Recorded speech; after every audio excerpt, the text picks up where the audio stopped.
One of the things that we've always tried to do at UNC and in the Comprehensive Cancer Support Program in particular is to identify what the unique needs are for any given patient or any family that we're working with. Every person who comes in who's touched by cancer is different. The AYA program began about 8 years ago in 2015 and was started from a vision, really from a young woman named Sophie Steiner. Sophie was a patient treated here at UNC and was 14 when she was diagnosed with cancer. Unfortunately, didn't survive, but left her family with this charge, essentially, that she wanted things to be better for teenagers and young adults. She felt she got great care here, but that she just didn't fit in as a teenager. What was remarkable about her is from the day she got sick, she never complained about anything. She just took it. She found this extraordinary inner strength. I'm not sure where she got it from. And she also had a keen eye and was really observant for how people were feeling. She was super sensitive about the mood in the room and who was happy and unhappy. And she would head over to the people who were unhappy and try to make them feel better. So one of the things that I think really struck Sophie and bothered Sophie was the fact that when she did see teenagers her age, which wasn't all that often, there's usually one or two others on the floor, they were often alone.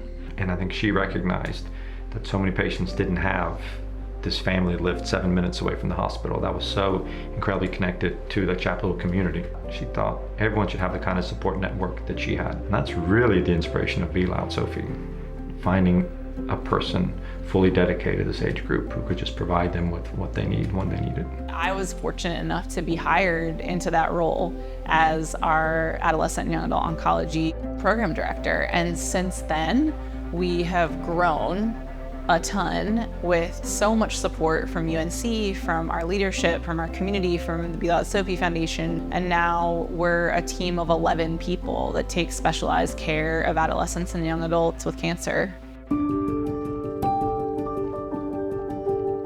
Sophie's story really is the story of so many young people in the US, and that these patients in between the ages of 15 and 39, they don't quite fit. They don't really fit in pediatrics, they don't really fit in the adult world. For, you know, a 22-year-old patient to be surrounded by 70-year-old people in a waiting room or in clinic, they look around and it feels even more isolating.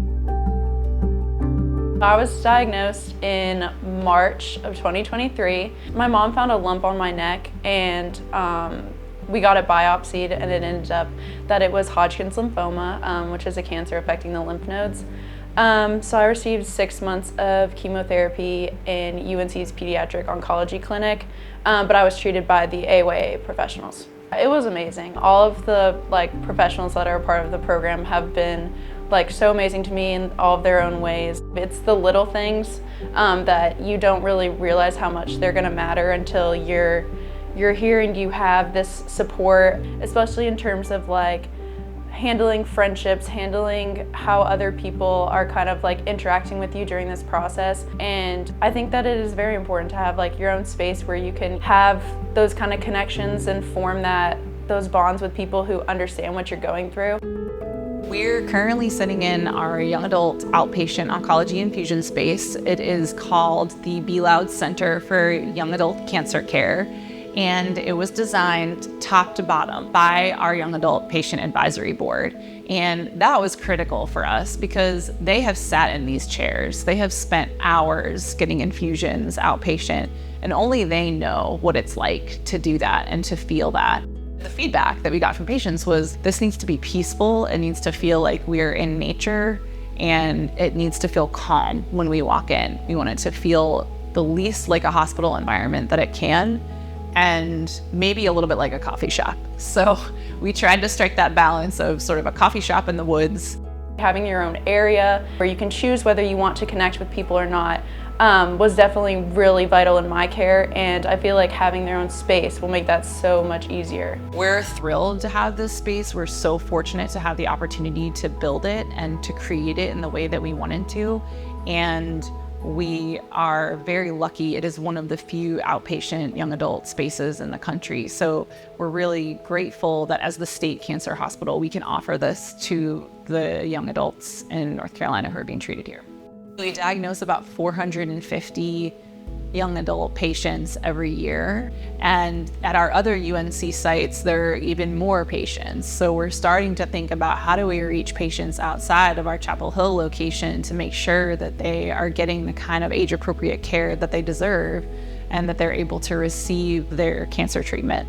What I would say that has moved me most over this past decade is experiencing what a true partnership looks like between academic medicine and a grassroots community philanthropic organization. The passion, the focus, the dedication, the effectiveness of the Steiner family and the Be Loud Sophie Foundation blew me away. This has been a genuine partnership. It's been a nothing short of magical what's been able to be accomplished in the last 10 years.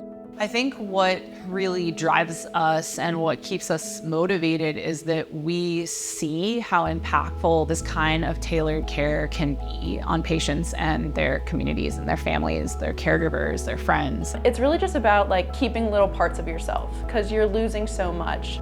Having a community behind you and knowing that it's going to get better, there are people who can relate to you and who care is very important. I finished treatment on September 1st, so I'm a couple months out.